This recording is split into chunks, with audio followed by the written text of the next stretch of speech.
Okay, 6th grade, this is 4.3 video on dividing mixed numbers. When you divide mixed numbers, you first need to convert the mixed numbers to improper fractions. Once you've done that, then you follow normal steps for dividing fractions, which we could say is KFC. Keep the first fraction, flip the second fraction, or take the reciprocal of it, and then C, change from division to multiplication. So I'm going to do two examples from 4.3 worksheet. The first one is number 1. You have 8/20ths divided by 1 and 5/6. Now I'm looking at this problem. I see I have a mixed number right there. I need to convert that to an improper fraction. Okay, so I'm going to leave 8/20ths as it is, 8/20. I'm still dividing. Convert this to an improper fraction, so 6 times 1 is 6, plus 5 is 11. My denominator stays the same as the original, so 6 is my denominator. So I have 8/20ths divided by 11/6. I'm going to now follow normal steps for dividing, KFC. Keep the first fraction as it is, 8/20. Now I'm going to C, change from division, keep, then flip, 6/11. 11/6 becomes 6/11. Now change division to multiplication. All right, I kept, I flipped, now I change. Now I multiply, okay? I look and see, can I cross simplify? Can I cross simplify? Can I simplify 8/11? Is there a factor that both 8 and 11 are both divisible by? And no, other than 1, no. So that's as simplified as it can get.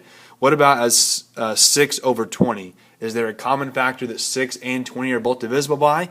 You should say 2, right? They're both even numbers. So 6 divided by 2 would be 3, and 20 divided by 2 would be 10. So 6/20 is the same as 3/10. Okay, now not only can you cross simplify, you can simplify up and down ways. So I look and see, is the top number and the bottom number of the fraction divisible by a similar factor? All right, and 8 and 10 are divisible by a common factor. 8 and 10 are both even, so you can divide them both by 2. 8 divided by 2 would be 4, and 10 divided by 2 would be 5. So basically what I did there is create an equivalent fraction. 8/10 is the same as 4/5. They are equivalent fractions. Now that I'm done simplifying, now multiply the numerators, the top numbers. So I'm left with 4 times 3, that is 12. That's my top number of the fraction. And on the bottom I have 5 times 11, which is 55. Now is 12/55 simplified? Can I divide it by a common factor? And no, I can't. That is simplest form. So 12/55 would be my answer for number 1. The next example I'll do is number 9.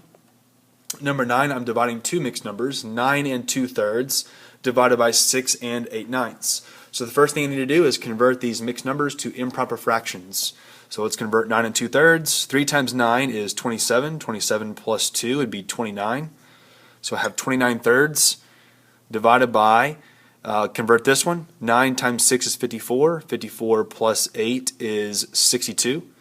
My denominator stays the same. So I have 29/3 divided by 62/9. Now I'm going to follow KFC. Keep, flip, change. Keep the first fraction, 29/3. Flip the second one, so I'm going to take the reciprocal of this, so it's going to be 9/62. And then C, change from division to multiplication. Now I look and see, can I cross simplify? Can I simplify 29/62? Well, nothing obvious jumps out to me there as being able to be simplified, so I'm going to leave it. What about 9/3? Can you simplify 9/3? And yes, you can, right? Because they're both divisible by 3. So 9 divided by 3 is 3. 3 divided by 3 is 1. So I cross-simplified. Can I simplify up and down ways? 29/1, that's already simplified. 3/62, no, 62 is not divisible by 3. So that's as simplified as I can get right now. Now let's multiply the top numbers, 29 times 3.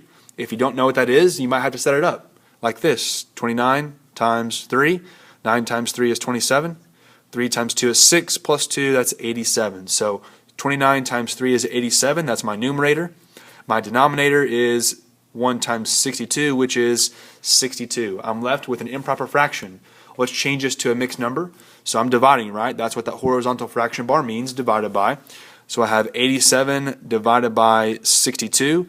62 goes into 87 one time. 1 times 62 is 62. I subtract and get a remainder of 25. So my remainder becomes the numerator in the fraction part, and this number 62 is the denominator. So my answer is 1 and 25 over 62.